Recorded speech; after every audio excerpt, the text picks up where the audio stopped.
Cette liste de Didier Deschamps, on l'attend tous du coup pour demain 20h, avec beaucoup d'incertitudes finalement, quelques joueurs qui sont déjà quasiment assurés d'y être, mais pour certains, des méformes, des blessures, des choix tactiques aussi qui pourraient avoir lieu. Et bien finalement, dans toutes les lignes, on se demande qui sera pris dans cette liste de Didier Deschamps, qui parlera demain.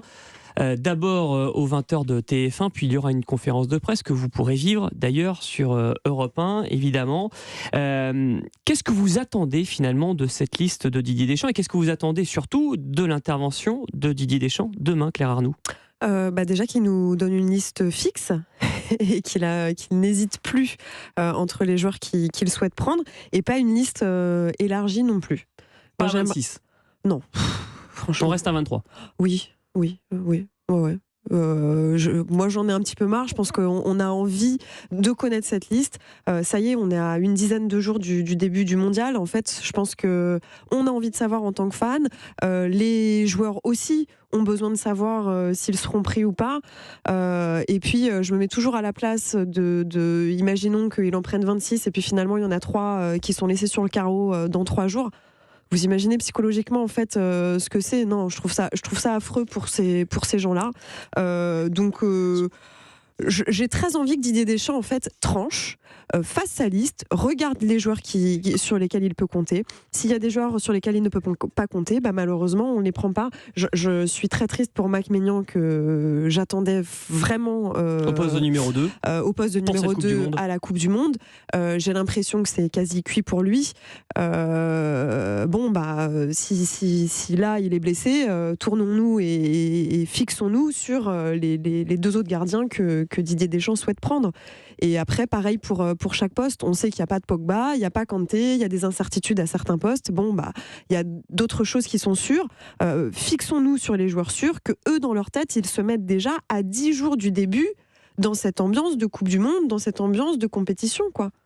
Patrick Juillard, c'est l'heure de la clarté pour Didier Deschamps. Oui, et pour nous aussi, du coup. C'est l'heure de la clarté. Sa marge de manœuvre est assez réduite en raison des nombreuses blessures, même si ces dernières semaines, ça s'est un petit peu réduit pour certains. Enfin, il y a quelques bonnes nouvelles, enfin, ces 2-3 dernières semaines, mais globalement, il a déjà beaucoup moins de choix qu'il ne souhaiterait en avoir, étant donné les absents, et en particulier le duo de toutes les victoires, le duo Pogba-Kanté au milieu. Bon, ça, c'est la plus grosse perte, la colonne vertébrale un petit peu, mais il est habitué à aussi être pragmatique, à déjouer ce type d'embûche. Il a aussi préparé son équipe toute l'année 2022 avec un Tchouaméni qui est le temps de jeu le plus important des Bleus sur cette année, c'est pas pour rien.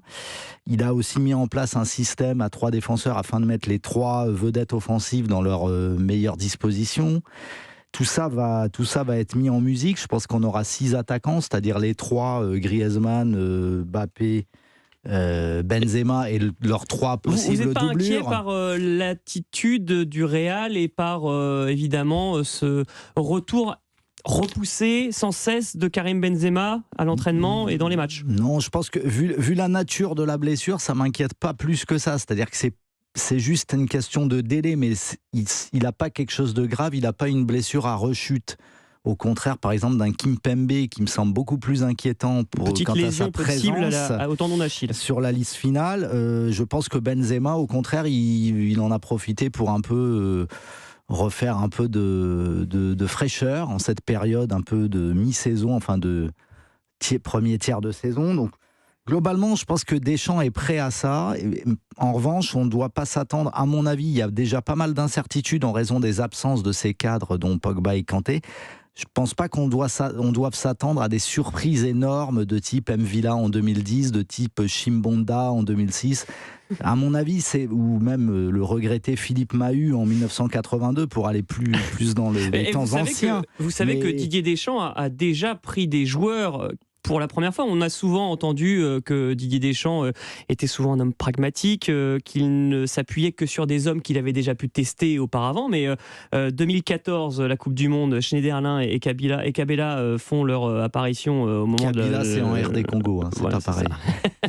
Umtiti, l'Euro 2016, première apparition au moment de l'Euro, et Jules Koundé à l'Euro 2021. Donc finalement, Didier Deschamps a déjà un petit peu rogné sur ses principes. Ouais, voilà. Il a déjà peut-être un peu rogné sur ses principes par le passé. Peut-être un troisième gardien, si Maignan est sorti de la liste.